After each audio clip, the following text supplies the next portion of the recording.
Hello and good day to all. As we look out on this beautiful scenery, I am joining you from the island of Bermuda, and we're just starting out on this new channel, which I am going to be going into a series called Emancipating Yourself from Modern Day Slavery. And today's episode is actually a side note. I didn't plan on doing this episode as my first episode, but because it's such a burning topic right now, and today is what it is, and I'm off and I'm available, and I was able to write this down and get it completed before I even got my first episode's notes completed, I decided, why not? Let's put this out there. Now, I'm just gonna stare at one area over here while I give you this presentation. So what we're going to talk about today is the Belco increases and why. The unfortunate truth about business in Bermuda is the practice of passing the buck on to the consumer. It was early last year that we fought back against the fuel adjustment rate increasing by 48.5%. It was increased, it was then later decreased, and also in the mix of all this, somehow the RA fee was also increased. And we're going to talk about the reasoning why all of those things happen. First off, the RA having gone to court about this matter, only to have a Bermudian judge say, or a judge in Bermuda, say that how can he question a decision made by people who have a better understanding of the mitigating factors than he does when it comes to these type of things. So this paints a picture to say that if you pay the right consultant to do the job, the law won't interfere, because a consultant may have a lawyer's degree, may be permitted to practice law, depends on who the consultant is, right? But at the same time, if you win a case like that, and that was a big case for them to win, they're gonna expect an increase in what they're paid. Or how about remuneration for what they did? It's the politically correct way to put it. They got it by way of an increase. They may have got some other form of bonus on the side. We won't know. Those types of details are not disclosed to the general public. However, why all of the other increases? Well, there's an ongoing war, which means that the price of oil went up. We always knew it was going to go up, and Premier Bart even said that he was going to try and deflect the increase of oil prices on island for as long as he could. They were able to deflect until last October, and then we had to deal with the increase. Then once the oil prices stabilized a little bit, albeit they were higher than they originally were before the first increase, they were able to decrease it some.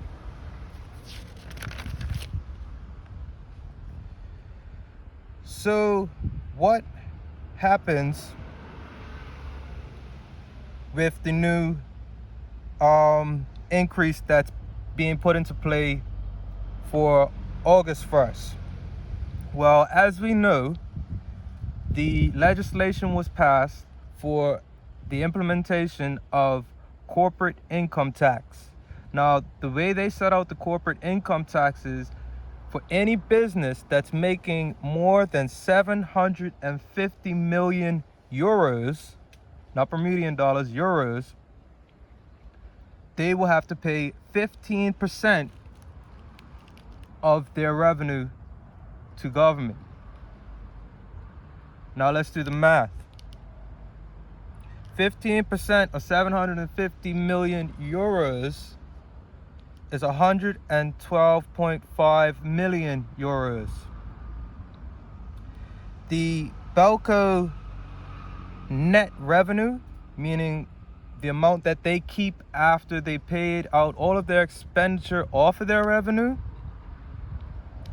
is less than 20 million Bermuda dollars, which is less than 20 million euros, which basically means, in a nutshell, Belco can't afford it.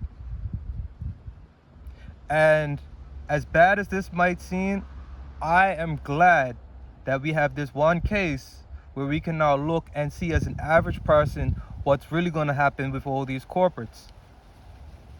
Yes, a lot of them will probably try to pull out if things stay the way they are because they can't afford it. Others will just lower their revenue to less than 750 million euros a year so that they don't have to pay that corporate tax. In any case, Bermuda doesn't seem to be benefiting very much from this, because if they can't afford the new tax increase, they're just going to pass it on to the consumer, such as the practice in Bermuda. I don't know what they do in other parts of the world, but I do know they do that here. So how do we solve this problem? Well, I've been told, and you'll have to fact check this for me because I don't have any form of documentation to present to you about this, but I've been told that the international business sector in Bermuda generates a revenue of $300 billion a year.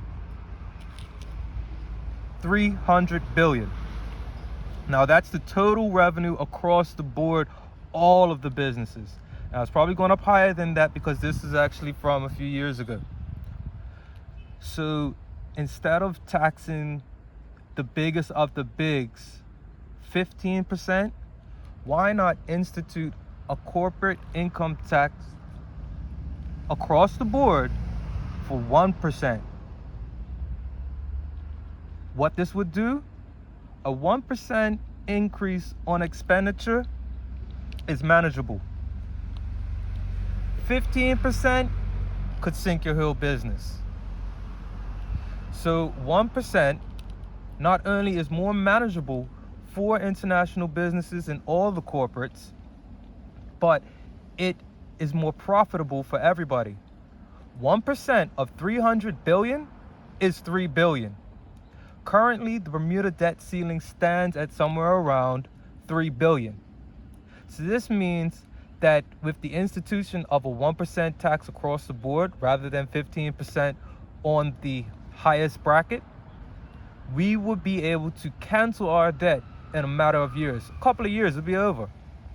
Just giving some play, because we're not going to just, throw everything into it one time like that. We know how we are. And there's other things that we can do with $3 billion. How about the infrastructure of this island? How about our roads? How about our education system? How about healthcare? How about bringing down the cost of living for real?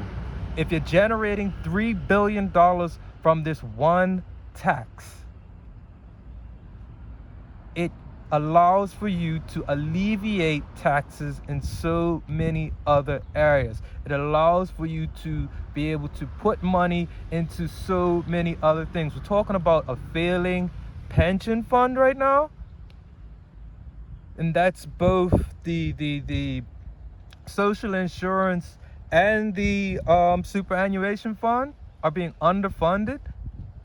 Well, if we're getting $3 billion a year from a 1% tax that people can afford rather than a 15% tax that they can't afford, guess what? You can dedicate a portion of that to going into the pension fund. You'll be able to invest into the pension fund and it won't go bust.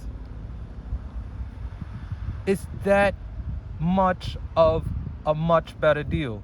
But how do we get this as a formal proposal on the table? Well, I'm going to put it to Minister Keynes.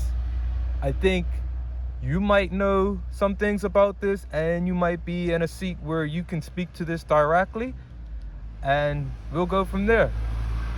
But please just share this with other folks. Let them know what's up. I hope my voice is clear. I hope you understand what I'm saying. I hope there's people out there that can actually go and fact check all of this so they can see whether or not, I'm just spouting off nonsense or I'm actually making sense. And we can start to see ourselves going forward to a better and brighter day. No, it's not all about the money, but I'm telling you, if we can alleviate some stresses, it will make a big, big, big difference in this island. Have a blessed day.